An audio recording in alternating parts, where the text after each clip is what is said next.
Selamat pagi, selamat siang untuk Ibu dan juga teman-teman. Jadi izin kami dari kelompok 4 akan membawakan materi mengenai anggaran kas pada pertemuan kali ini.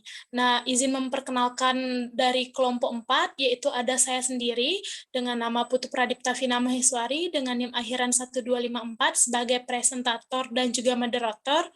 Kemudian yang kedua yaitu ada Niluh Tresna Anggarini sebagai presentator kedua dengan NIM akhiran 1248. Kemudian yang ketiga ada Kadek Dwiki Wardana dengan NIM 1261 sebagai presentator ketiga.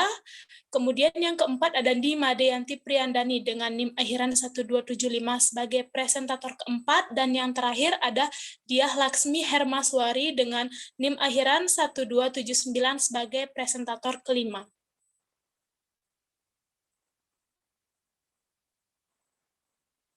Kemudian di next slide ada pengertian anggaran kas.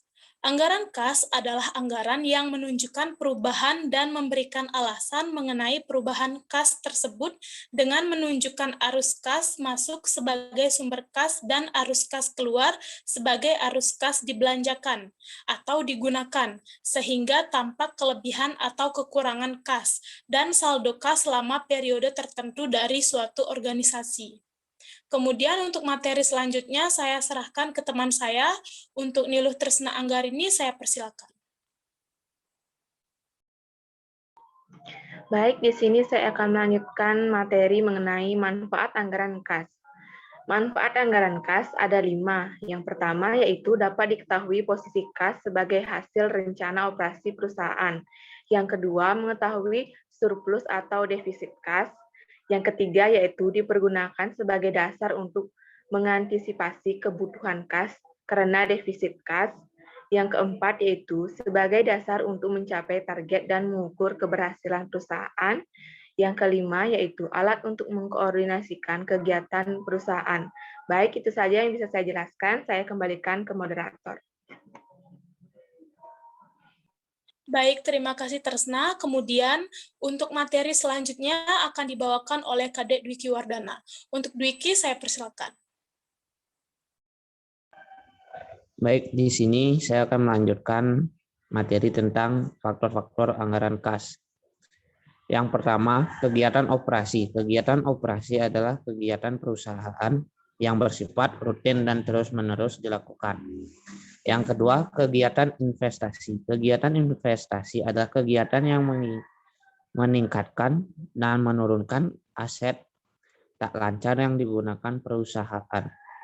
Yang ketiga atau yang terakhir, kegiatan pendanaan. Kegiatan pendanaan adalah kegiatan yang berkaitan dengan utang dan modal sendiri. Sekian pemaparan materi dari saya kembalikan ke moderator. Baik, terima kasih banyak Dwiki atas materi yang telah disampaikan. Kemudian untuk materi selanjutnya akan disampaikan oleh Made Yanti Priyandani. Untuk Yanti, saya persilakan. Yang D, penyusunan anggaran kas. Metode penyusunan anggaran kas adalah yang pertama, metode perkiraan kas atau metode langsung. Metode ini didasarkan pada analisis peningkatan dan pengurangan secara rinci atas rekening kas yang dianggarkan yang akan mencerminkan semua arus kas masuk dan keluar dari anggaran. Yang kedua, metode ikhtisar rugi laba atau metode tidak langsung. Tidak tolak dalam metode ini adalah laba bersih yang direncanakan yang terlihat pada ikhtisar rugi laba yang dianggarkan. Selanjutnya, untuk menyusun anggaran kas diperlukan hal sebagai berikut. Yang pertama, laporan laba rugi lengkap yang digunakan khusus untuk menyusun arus kas. Yang kedua, neraca perbandingan yang memuat informasi tentang kegiatan investasi, keuangan, dan operasional. Dan yang terakhir, analisis atas perkiraan yang menggambarkan berbagai jenis transaksi dan kejadian yang mempengaruhi kas, baik langsung maupun tidak langsung. Baik, waktunya saya kembalikan ke moderator.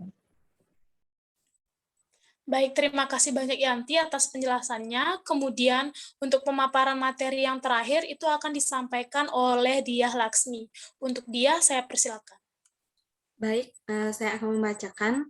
Menurut Bambang Rianto dalam bukunya, Dasar-Dasar Pembelajaran Perusahaan, tahun 2000, penyusunan anggaran kas dilakukan dalam beberapa tahap, yaitu yang pertama menyusun estimasi penerimaan dan pengeluaran menurut neraca operasional perusahaan, sehingga pada tahap ini dapat diketahui adanya defisit atau surplus karena rencana operasinya perusahaan. Yang kedua, menyusun perkiraan atau estimasi kebutuhan dan atau kredit dari bank dari sumber-sumber dana lainnya yang diperlukan untuk menutup defisit kas karena rencana operasinya perusahaan. Dan yang terakhir, menyusun kembali estimasi keseluruhan penerimaan dan pengeluaran setelah adanya transaksi finansial dan anggaran kas yang final ini merupakan gabungan dari transaksi operasional dan transaksi finansial yang menggambarkan estimasi penerimaan dan pengeluaran kas secara keseluruhan. Baik, terima kasih. Itu saja materi yang saya bacakan. Saya kembalikan kepada moderator. Baik, terima kasih Dia. Itulah tadi pemaparan materi yang disampaikan oleh kelompok 4.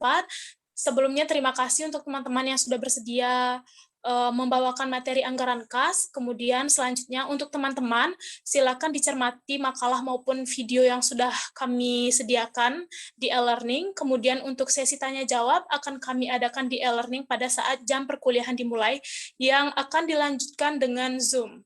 Baik, itu saja yang dapat kami sampaikan. Sebelumnya, terima kasih dan selamat siang.